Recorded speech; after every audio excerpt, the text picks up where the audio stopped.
옆에 분에게 한번 인사하겠습니다. 잘 오셨습니다. 축복합니다. 이렇게 인사하겠습니다. 잘 오셨습니다. 축복합니다. 은혜 많이 받으십시오. 네. 오늘 우리가 나눌 말씀은 북이스라엘의 마지막 왕 호세아에 관한 내용입니다. 호세아는 혁명을 통해서 왕권을 얻은 사람이었습니다. 베가를 죽이고 호세아가 왕위에 올랐으나 벌써 이 북이스라엘 영토는 많이 축소된 그런 상태였습니다. 아수르는 이미 트랜스 요르단의 길르앗 지구와 또 북방 지구인 납달리를 모두 점령한 상태였습니다. 여로보암 2세 때 볼 수 있었던 이스라엘의 영광은 이제 더 이상 북이스라엘에서 찾아볼 수가 없었습니다. 아놀드 토인비는 문명의 흥망성쇠를 이렇게 이야기합니다. 문명은 항상 생겨나면 유기체와 같아서 발생을 하면 성장을 하고, 성장을 하면 쇠퇴를 하고, 쇠퇴를 하면 소멸을 한다. 이런 과정을 밟는다고 말합니다. 그런 측면에서 볼 때는 북이스라엘도 이 여로보암에 의하여 생긴 이후에 209년간 지금 9가문 19왕이 다스리는 중에 이제 멸망을 향해 갔던 것입니다. 이런 측면에서 보면 호세아의 멸망은 당연한 일인지도 모릅니다. 그러나 우리 믿는 사람들에게는 그러한 공식, 운명론적인 패턴보다 더 중요하게 붙들어야 될 것이 있습니다. 그것이 무엇입니까? 우리 믿는 사람들은 생사화복을 주관하시는 하나님 아버지를 붙들어야 하는 줄로 믿습니다. 아무리 망해가는 중이라고 할지라도 하나님만 제대로 의지하고 하나님께서 도와주시면 살 길이 열린다는 소망을 가져야 되는 것입니다. 여러분, 그렇게 볼 때 오늘 호세아는 누구를 의지하였는가요? 그래서 여러분, 오늘 말씀의 제목 누구를 의지할 것인가 라는 이 제목을 가지고 우리 함께 은혜를 나누시는 저와 여러분 되시기를 바랍니다. 호세아가 어떤 왕이었다고 했습니까? 2절부터 4절을 보면 그는 여호와 보시기에 악을 행했다고 그랬습니다. 다만 그전 이스라엘 여러 왕들과는 같지 않았다라고 말합니다. 뭐 좀 소망이 있는 것 같습니다. 그러나 아까 말씀드린 대로 호세아 때에는 이미 나라가 기울어진 상태였습니다. 영토가 이제 축소되어서 길르앗 지역, 갈릴리 지역 모두 점령당한 후였습니다. 이제 뭐 사마리아와 이제 얼마 안 남은 그런 상태였습니다. 그런 상태에서 지금 보면 호세아는 아수르를 배신하였습니다. 그렇겠죠. 자기 땅을 뭐 다 차지하는 이 아수르가 얼마나 미웠겠습니까? 아무튼 아수르를 배신합니다. 왜냐하면 아수르 왕 디글랏 빌레셀이 그때 죽었기 때문입니다. 그 아수르 왕이 죽었기 때문에 이때 우리가 독립해야 되겠다 이 결심을 하고 이제 아수르를 배신하게 됩니다. 그런데 그래서 택한 길이 이 호세아를 보면은 고작 애굽과의 협상을 하게 됩니다.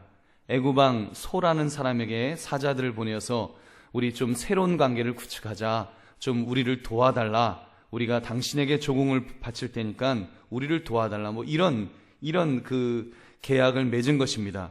여기에 그의 실책이 있습니다. 그 낌새를 알아차린 아수르 왕이 북이스라엘 왕을 어떻게 합니까? 그 3절부터 이제 또 6절을 보면 아수르 왕은 이제 북이스라엘 왕으로부터 조공이 들어오지 않으니까 이 호세아가 배신한 것을 알았습니다. 그래서 그를 감옥에 가둡니다. 그리고 군대를 끌고 와서 이제 온 땅을 점령하고 특히 사마리아 성을 3년간 포위하였습니다. 그리고 6절을 보면 사마리아 성이 완전히 함락이 되고 그거 거민들이 포로로 끌려갔다는 그 기록이 나옵니다. 우리 6절 말씀 우리 한번 같이 읽겠습니다. 시작. 호세아 제9년에 아수르 왕이 사마리아를 점령하고 이스라엘 사람을 사로잡아 아수르로 끌어다가 고산강가에 있는 할라와 하볼과 메대 사람의 여러 고을에 두었더라. 아멘. 여러분, 하나님은 왜 이 호세아 왕 때 이스라엘을 이렇게 멸망하도록 하셨을까요? 운명이니까, 멸망할 때가 되었으니까 멸망한 것입니까? 흥망성쇠의 단계가 운명론적이다 이렇게 치부해 버려야 될까요? 여러분, 아닙니다. 오늘 성경은 그 원인을 분명하게 기록하고 있습니다. 호세아가 진정한 주인을 찾지 못하고 엉뚱한 주인에게 머리를 숙였기 때문입니다. 제대로 된 주인을 의지하지 못했기 때문에 그는 망하였던 것입니다. 호세아가 의지하려고 했던 애굽의 왕소는 여러분, 이미 그 당시 애굽은 이미 약해져 있었습니다. 이스라엘을 도울 만한 전혀 힘이 없었습니다. 근데 호세아는 어리석게도 애굽의 도움을 철석같이 믿고 있다가 나라를 망하게 하는 그 비운의 주인공이 된 것입니다. 사랑하는 성도님들, 하나님을 전적으로 의지하기보다는 애굽 왕을 의지하여 아수르 왕에 대항하려고 했던 이 호세아를 보면서 여러분 무엇을 느낄 수가 있습니까? 우리 인간이라고 하는 것이, 저는 이 호세아를 보면서 참 인간은 집요할 정도로 그렇게 그 불신앙을 향해 나가는구나, 이런 생각을 하게 되었습니다. 인간은 목숨을 걸고 하나님을 믿으려 하지 않습니다. 아무리 위기를 만나도 하나님을 의지하기보다는 인간을 의지하려는 것입니다. 호세아가 그랬습니다. 호세아는 애굽 왕 소를 의지해서 북이스라엘이 구원받을 것이라고 그렇게 믿었습니다. 그것은 잘못되어도 한참 잘못된 그런 그 태도입니다. 여러분 한번 상상해 보십시오. 애굽 왕 소를 의지해서 조공을 그리로 이제 보냅니다. 우리를 잘 지켜주세요 이야기합니다. 애굽 왕 소가 그랬겠죠. 걱정하지 마라. 아주 아수르 오기만 해봐라. 내가 그냥 탁 막아줘서 너희 아주 안전하게 해주겠다. 얼마나 큰 소리를 뻥뻥 쳤겠습니까? 그리고 그 말을 믿고 호세아는 또 역시 내가 저 애굽 왕을 의지하는 것이 참 잘한 거야, 이런 마음 가지지 않았겠습니까? 근데 어떻게 됩니까? 막상 아수르 군대가 쳐들어왔을 때, 그리고 호세아가 포로로 잡혀갈 때 얼마나 소리쳤겠습니까? 애굽 왕이여 나를 도와달라고 얼마나 소리쳤겠어요. 근데 아무런 애굽 왕 소는 단 한마디도 말할 수 없었습니다. 아마도 오히려 두려움에 벌벌 떨고 있었을 것입니다. 자기도 호세아처럼 될까봐 얼마나 두려워 떨었겠습니까? 여러분, 영적인 눈으로 볼 때 이 호세아 이 어리석은 모습이 여러분 바로 우리의 모습이 아닌지 여러분 점검하시는 저와 여러분 되시기를 바랍니다. 사랑하는 성도님들, 우리 한번 우리 자신의 모습을 살펴봅시다. 우리 자신도 생각해보면 호세아와 다르지 않을지도 모릅니다. 우리 말로는 하나님을 잘 믿는다고 하고 따른다고 하고 섬긴다고 합니다. 그러나 막상 행동으로 옮기는 것은 세상적인 어떤 것을 더 의지하지 않는지요. 여러분, 호세아라고 하나님을 섬기지 않았을까요? 호세아가 명색이 북이스라엘의 왕인데, 그래도 택함받은 백성의 왕인데 그가 하나님 의지하지 않았을까요? 나름대로 제사 행위를 했을 것입니다. 그러나 비록 제사 행위를 하였다 할지라도 실제로 그가 하나님을 섬긴 것은 아니었습니다. 재물이 있는 곳에 내 마음이 있다고 그는 조공물을 아수르 왕에게 바치다가 이제는 애굽 왕에게 보내면서 그렇게 세상적인 것을 더 의지하려고 했던 그 모습을 우리는 보는 것입니다. 여러분 어떻습니까? 우리 자신은 어떠한지요? 세상적인 어떤 유혹거리가 오면 세상적인 무엇을 우리 더 덥석 잡으려고 하는 지극히 세상적인 면이 나에게는 없습니까? 그런데 여러분, 그 세상적인 것들이 얼마나 연약합니까? 우리가 그것을 의지하면 당장은 그것이 우리에게 무엇인가 보장해 줄 것 같지만 여러분, 정말 하나님께서 훅 불면 날아가 버릴 그런 신기루와 같은 것이 아닐런지요. 여러분, 근데 우리는 그런 어떤 세상적인 것을 더 의지하려고 하는 우리의 모습이 있다는 것입니다.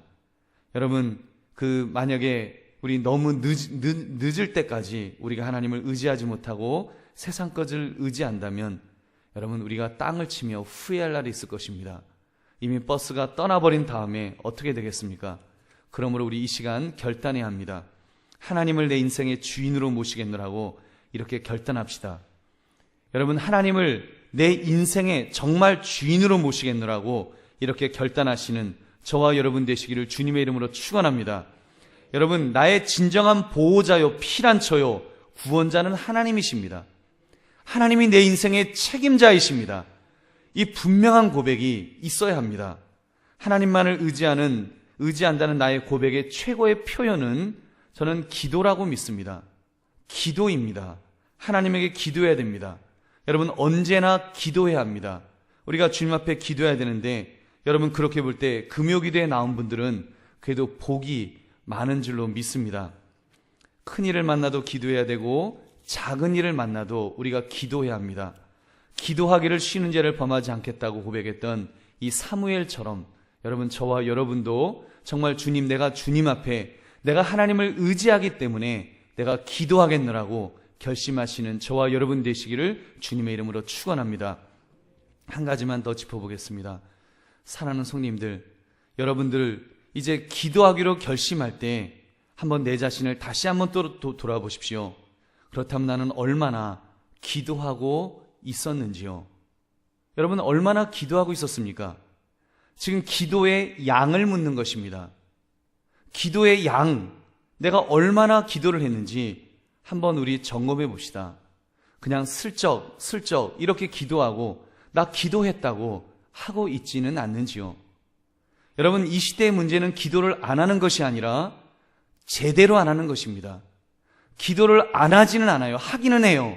그러나 우리가 제대로 기도하지 못하는, 정말 주님 앞에 매달려 기도하지 못하는 여러분, 그런 그 연약한 모습이 우리에게 있지 않느냐는 것입니다. 여러분, 우리 그렇게 볼 때 정말 하나님만을 의지하겠습니다. 하나님 이외에는 방법이 없습니다.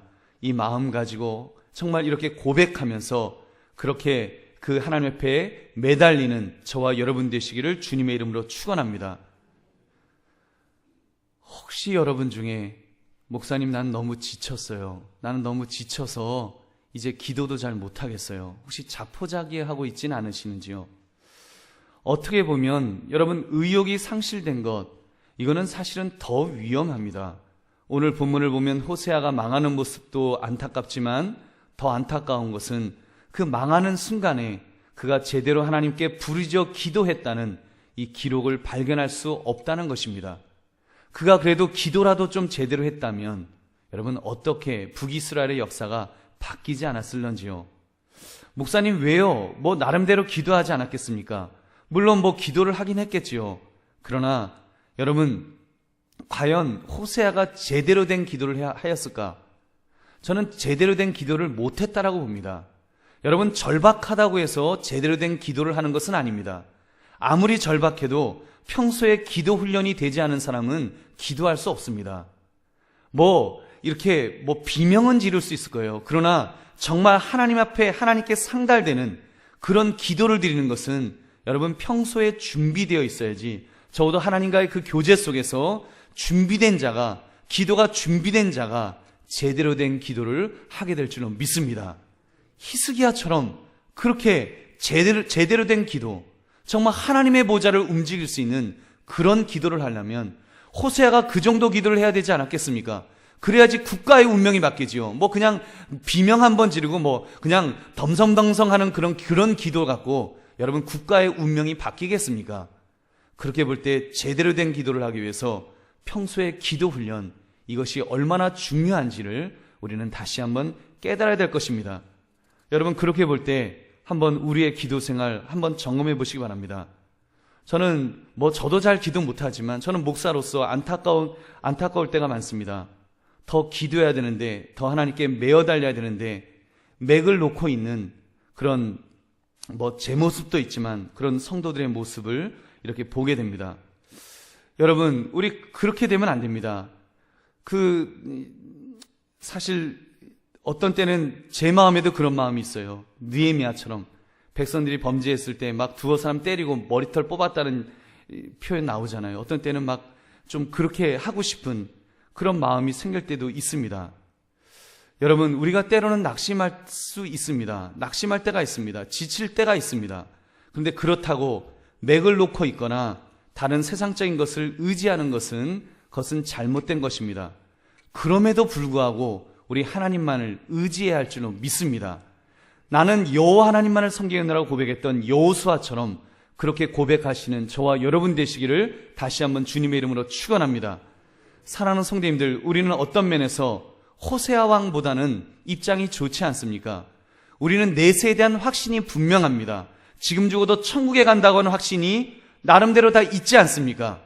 예수 그리스도가 나의 구원자라고 하는 이 믿음은 분명히 있잖아요. 믿으시면 아멘 하시기 바랍니다. 여러분, 그 믿음 있으시잖아요. 우리 그 믿음이 있다면, 적어도 내가 구원받고 천국 간다고 하는 이 믿음이 있다면 여러분, 우리 더 기도해야 되지 않겠습니까? 근데 우리 왜 기도하지 않습니까? 여러분 왜 기도하지 않죠? 우리 용서하시게 들으십시오. 젊은 집사님들. 전에는 새벽 기도 나와서 막 열심히 기도하더니 왜 기도하지 않죠?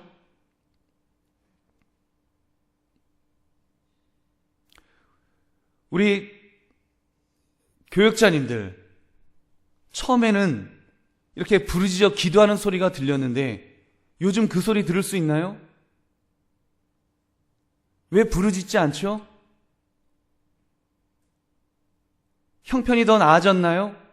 이제 기도 제목이 다 응답되어서 더 이상 나는 다 만족하다. 난 더 이상은 할 것이 없다. 그런 마음인가요? 여러분 아닙니다. 여러분 그렇지 않잖아요. 우리 집사님들, 장로님들, 주여 소리가 전보다 더 커졌나요? 나 젊었을 때 큰 소리로 기도했다. 나무 뿌리 잡고 기도했다. 그것이 무슨 소용이 있습니까? 지금은 모든 일이 너무나 편안합니까? 더 이상 기도 제목도 없고 더 이상 하나님 앞에 구할 것이 없을 만큼 완벽하게 다 갖추어졌는가요? 여러분 그렇지 않은데 기도 제목은 더 많이 생겼는데 기도해야 될 것은 더 많은데 상황은 더 악화되어 가고 있는데 우리가 기도하지 않는다면 여러분 이것은 잘못된 것입니다. 저는 특별히 우리 교육자들한테 부탁합니다. 조로하면 안 됩니다. 거늘거 버리면 안 돼요. 그때 기도해야 됩니다. 부르짖어 기도해야 됩니다. 정말 그 산을 움직일 수 있는 그 기도가 있어야 됩니다. 그 열정이 있어야 돼요. 그 열정이 있어야지 하나님이 쓰십니다. 이 시대 앞으로 정말 하나님 일꾼은 많다 그래요. 근데 쓸만한 일꾼, 하나님이 쓰시고자 하실 때 정말 쓸만한 일꾼이 누구겠습니까? 기도가 살아있는 일꾼들, 정말 그 열정이 살아있는 사람들, 그 기도를 들으시지 않으시겠습니까? 여러분 그런 면에서 우리 상황이 좋아져서 근심이 없어서 기도하지 않는다면 그래도 기도해야죠. 그 상황이 계속 유지되도록 하나님의 은혜와 복이 유지되도록 기도해야 되겠지요. 근데 상황이 더 안 좋아져서 앞이 안 보여서 그렇다면 우리는 더 기도해야 될 줄로 믿습니다. 우리 인생은 결단해야 합니다. 누구를 의지할 것인가? 의지할 곳이 없는가요? 그렇다면 하나님만을 의지해야 됩니다. 여러분 의지할 힘이 없는가요? 그러니까 더 하나님을 의지해야 됩니다. 여러분 그 귀신 들린 아들을 두었던 아버지처럼 주여 나의 믿음 없는 것을 도와주소서, 이 소리라도 쳐야 되는 것입니다. 나의 믿음 없는 것을 도와달라고, 내가 부르짖어 기도하지 못하는 것을 도와달라고 하나님 앞에 부르짖어 기도해야 될 줄로 믿습니다. 여러분 말씀드립니다. 특히 중직자라고 생각하는 분들, 내가 믿음의 선배라면, 영적인 지도자라고 생각한다면 여러분 우리가 그런 마음으로 살아갑시다. 그래도 하나님이 있습니다. 지금 점점 세상이 어려워진다고 말합니다. 점점 어려워져요. 부익부 빈익빈입니다. 부자들은 점점 잘 살지만 가난한 자들은 점점 살기 힘든 세상이 올 것입니다. 그렇기 때문에 한숨 짓겠습니까? 그렇기 때문에 안 된다고 그냥 의기소침했겠습니까? 여러분 아닙니다. 내가 영적인 지도자라면, 내가 영적인 그런 지도자급에 있다면은 더 하나님을 의지해야 될 줄로 믿습니다. 한숨 짓는 것이 아니라 그럼에도 불구하고 내가 하나님을 의지하겠노라고, 그럼에도 불구하고 내가 하나님 정말 목숨 걸고 하나님 한번 붙들겠노라고 이렇게 결단하시는, 그 야복강에서 야곱이 결단했던 것처럼 그렇게 결단할 수 있는 이 밤이 되시기를 주님의 이름으로 축원합니다. 우리 함께 기도하겠습니다.